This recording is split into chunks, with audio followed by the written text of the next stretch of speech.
Don Quixote. Chapter 1. A Gentleman from La Mancha. In the Spanish village of La Mancha, there lived a gentleman who loved to read. His favorite stories were of knights and their code of chivalry, full of dragons, magic swords, enchanted forests, and damsels in distress.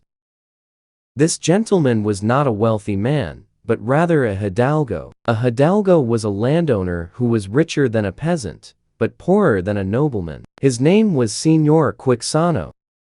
Señor Quixote lived modestly with his housekeeper and his young niece. He was a tall, thin man in his 50s. He was a strong and healthy man, who went hunting every morning.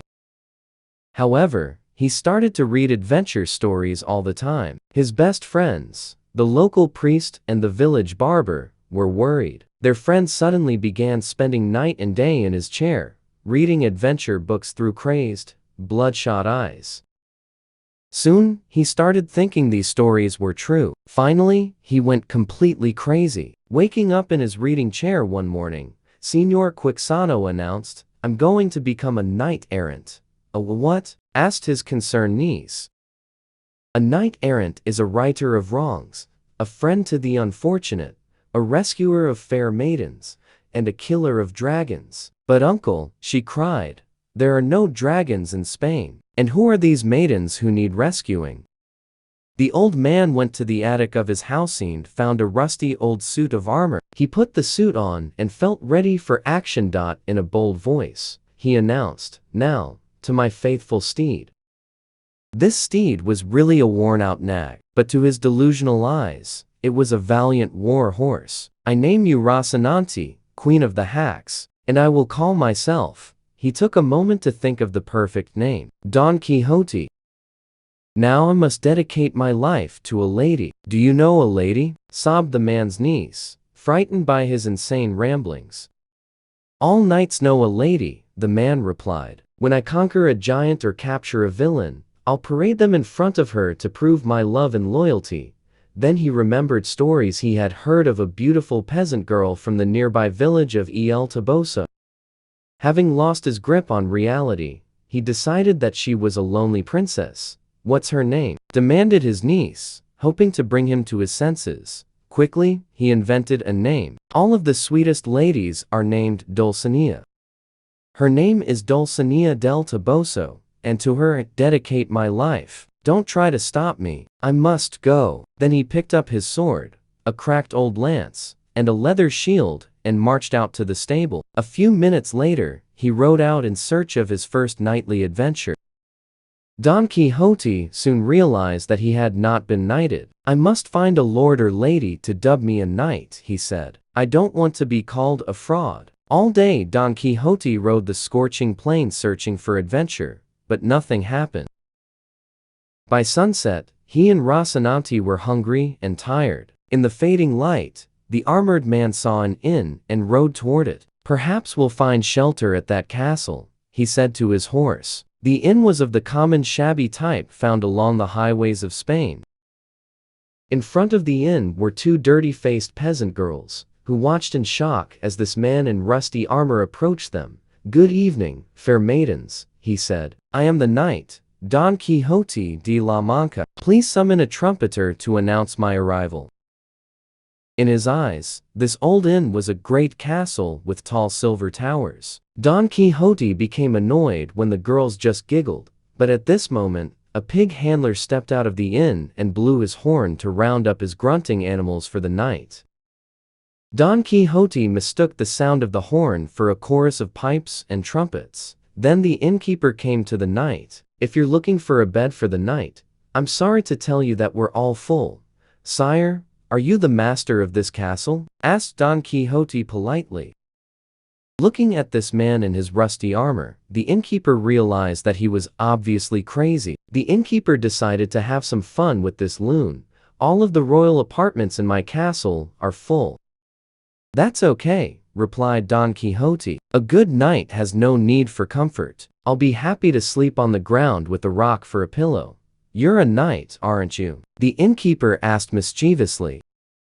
"I am an apprentice knight," replied Don Quixote. "I seek a kind lord who will dub me a knight with his sword." "I see," said the innkeeper, "but I'm busy now caring for my other guests. I'll be back to you when I get a chance." "Thank you, my lord," replied Don Quixote.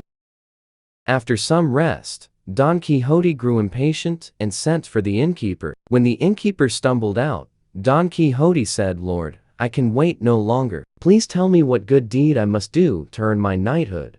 The innkeeper said, "If you want me to knight you, stay here and guard my..."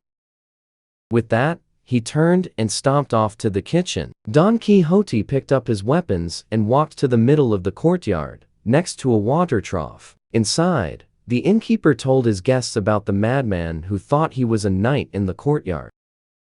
A few hours later, a muleteer approached the trough with his animals. "Stand back, foolish knight," shouted Don Quixote. "I will defend this magic well to the death." "But my mules need water," cried the peasant as he pushed past Don Quixote.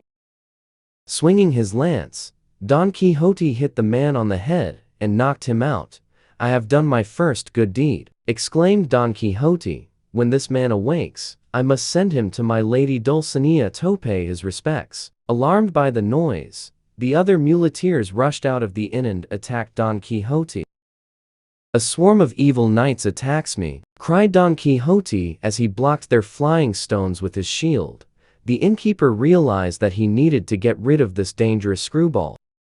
"Dear knight," he said to Don Quixote, "forgive these evil knights and put down your weapons. You have proved your courage. I will dub you a knight without delay. Kneel down." Obediently, Don Quixote knelt amid the straw and dung of the yard.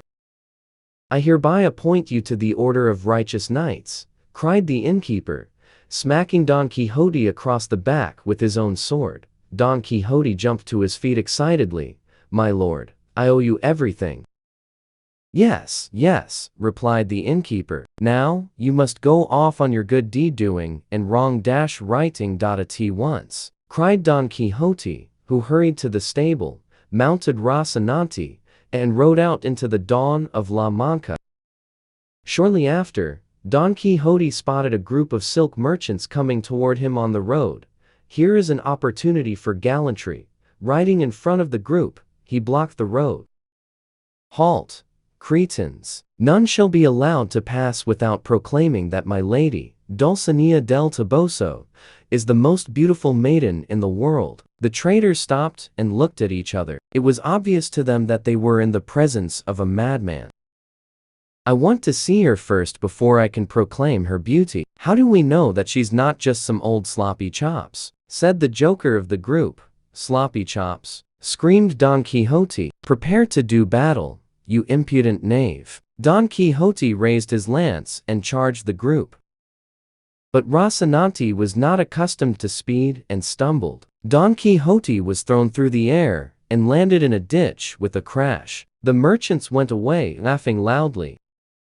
Hours later, a passing farmer heard a whimper. He found Don Quixote in the ditch, covered in mud. The farmer recognized him as Señor Quixote from the village. He hurriedly picked up Don Quixote and carried him home. There the knight was tucked safely into his own bed.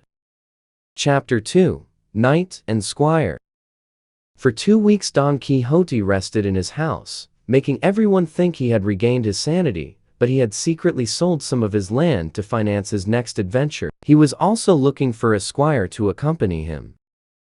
The only man Don Quixote found who would work for him was a fat little farmer named Sancho Panza. He was a total dunce. "This squire job sounds like hard work," said Sancho. "I'd rather be at home with my family, munching on a big plate of pork."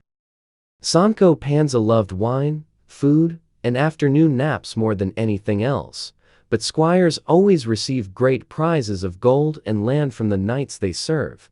Promised Don Quixote, "If you serve me, you'll surely end up as the governor of some rich island."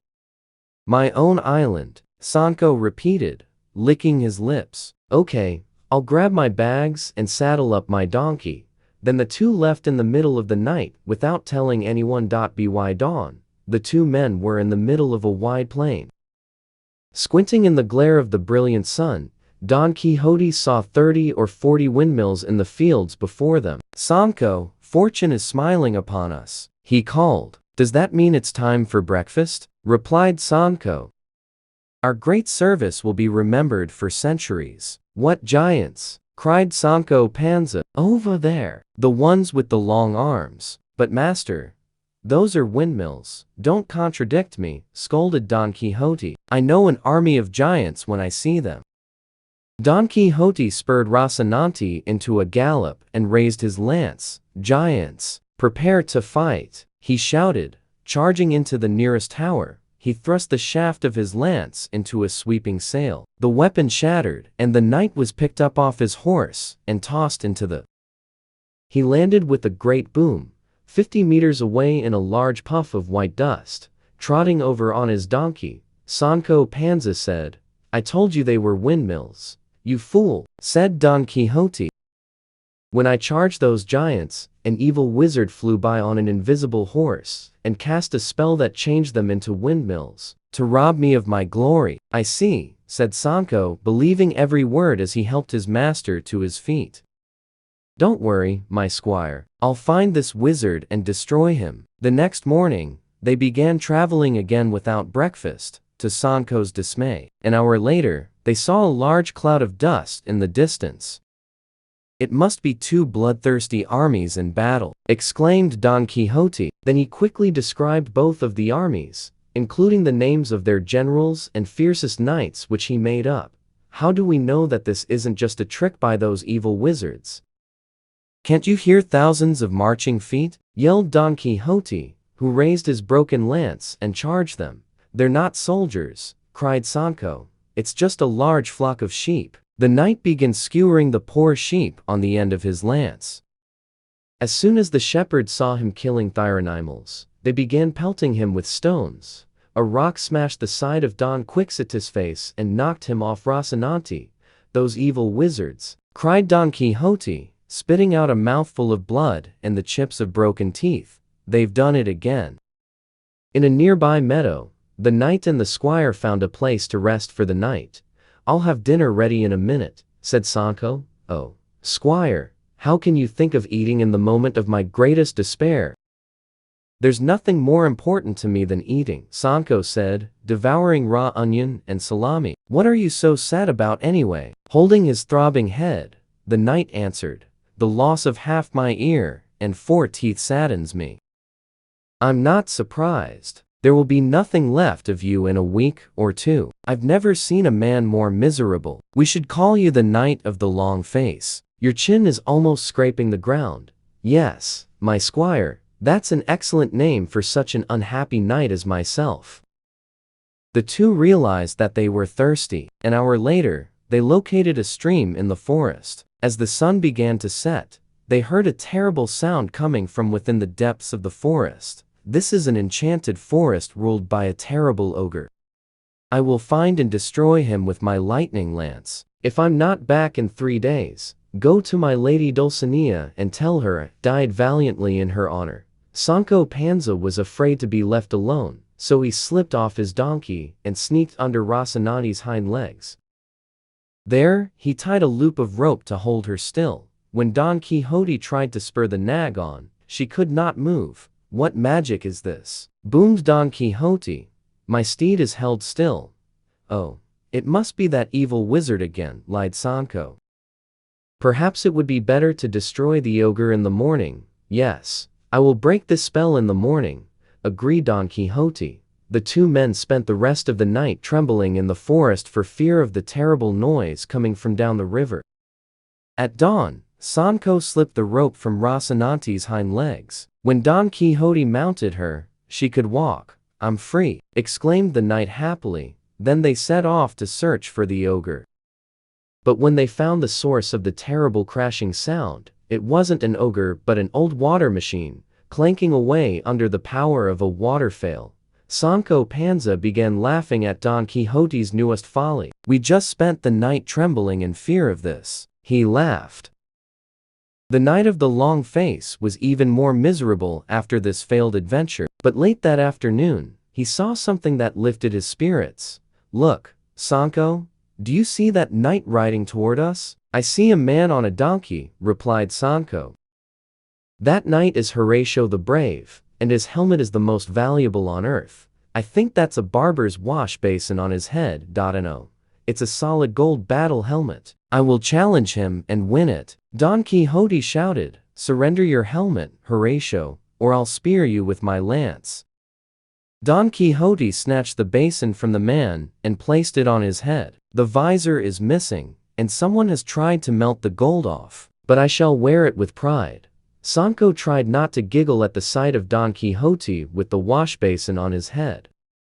Later, they came to a line of 12 men with heavy chains around their necks and hands. 4 soldiers herded them, cursing and lashing them with whips. "Prisoners," said Sancho, "off to row the king's boat." "I don't believe it," said Don Quixote. "These unfortunate men are being held against their will." "It is my duty to rescue them, master," said Sancho with alarm. "These men are terrible criminals. They must pay for their crimes." "Move aside," commanded one of the soldiers.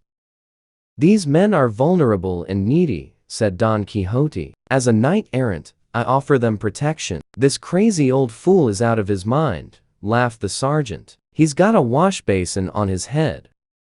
As the other soldiers laughed, Don Quixote smashed the sergeant over the head with his lance and knocked him unconscious. The other soldiers attacked him, but Thique and Vix attacked them faster. One of the convicts stole the keys from sergeant's pocket and unlocked the other criminals. "My friends," cried Don Quixote, "I have given you freedom. All I ask in return is that you go to the village of El Toboso and testify of my courage to my mistress." "He's as crazy as a coconut," yelled one of the convicts. "Grab him." The convicts attacked Don Quixote and Sancho Panza and beat them. They robbed their saddlebags and cracked Don Quixote's basin on a rock before running away. Sancho Panza cried, "Now, we're going to be in big trouble. We'll be wanted men. The Holy Brotherhood police will be after us."